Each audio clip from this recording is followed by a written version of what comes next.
अच्छे कर्म करो, नहीं तो क्या नहीं तो रावण भी ज्ञानी था, महादेव का भक्त भी था, वेदों का बहुत महान ज्ञान था। आज वर्तमान में पूरी दुनिया में उतना ज्ञान किसी के पास नहीं था। रावण को बहुत महान वेद का ज्ञान था, भगवान शिव का बहुत बड़े भक्त थे। जब रावण को वेद का ज्ञान हो गया, शक्ति मिल गया, तो अभिमान भी हुआ, घमंड भी हुआ कि नहीं? धर्म पर चलने वाले संत ऋषियों को कष्ट देने लगे। पराई स्त्री को देखकर उनका मन बुरा सोच पर जाने लगा, बुरा कर्म पर जाने लगा। जब बुरा कर्म किए तो रावण का सर्वनाश भी हुआ। बताओ हुआ कि नहीं? धन भी गया और धर्म भी गया।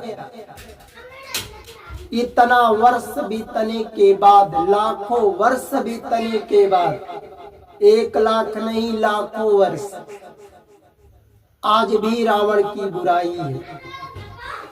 लोग बुरा कहते हैं कि नहीं? इसलिए आपको कितना भी, किसी को कितना भी रामायण का ज्ञान हो, गीता का ज्ञान हो, चाहे कितना भी तुम बड़े भगवान के भक्त हो, पर तुम्हारा कर्म सही होना चाहिए।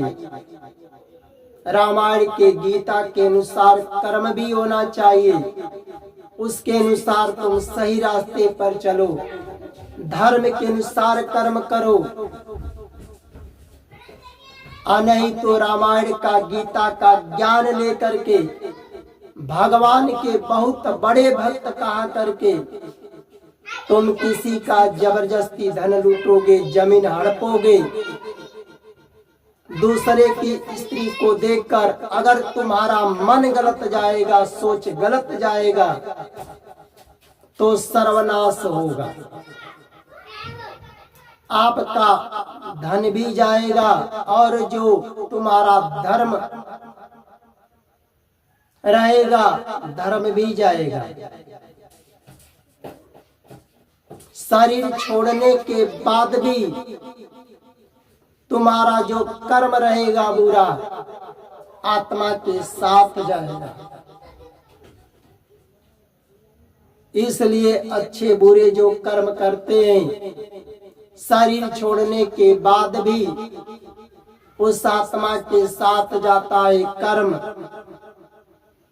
चाहे अच्छा किए हो या बुरा किए हो। इसलिए रामायण का ज्ञान हो, गीता का ज्ञान हो, वेद का ज्ञान हो, शास्त्र का ज्ञान हो, भगवान के कितने भी बड़े भक्त हो जाओ, पर कर्म अच्छा होना चाहिए।